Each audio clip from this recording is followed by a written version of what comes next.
యేసయ్య కన్య మరియకు పుట్టినాడు. యేసయ్య చెప్పండి, పరిశుద్ధుడు, మనలాంటి వాడు కాదు. ఇంకో విషయం తెలుసా, యేసు ప్రభు 33.5 సంవత్సరాలు ఉన్నాడు కదా ఈ లోకంలో. అంటే యవ్వన రక్తం కాచాలి, అందుకని అప్పటి వరకు వెయిట్ చేశాడు ఆయన. చిన్నపిల్లాడు అప్పుడు చచ్చిపోయాడు అనుకోండి, చిన్నపిల్లాడు చంపేశారంటారు, అంటారా? ముసలోడు అయిపోయింది అనుకోండి, వయసు అయిపోయింది, బొడిలిపోయి చచ్చిపోయాడు అంటారు.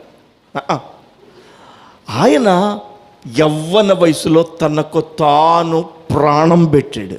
ఆమేన్, హల్లెలూయా, హల్లెలూయా, హల్లెలూయా.